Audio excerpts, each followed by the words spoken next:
Hi, thanks for clicking. Today we're going to be talking about installing outdoor lighting. Here's some of the tools and materials you may need to do the job. A screwdriver, some wire strippers, a drill, and a Lantern Land copper lantern. Before we start, always remember safety first. First, cut the power to your exterior light source.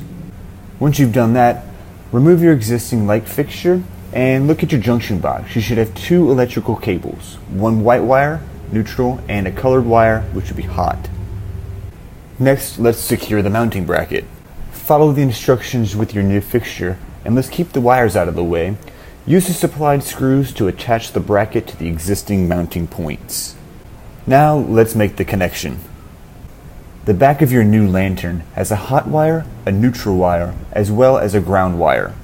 Connect the neutral white wires together as well as the hot colored wires, then wrap your ground wire around the green screw on the mounting bracket. Think green equals ground. Secure, tuck, and assemble. Use some wire nuts and secure the cables together. Give them a quick tug and see if they stay put. If they do, well done. At this point, we can carefully tuck the cables behind our sconce and finish the assembly with the screws provided. How to keep it dry. If your lanterns are exposed to the elements, apply a bead of clear caulk to the top half only.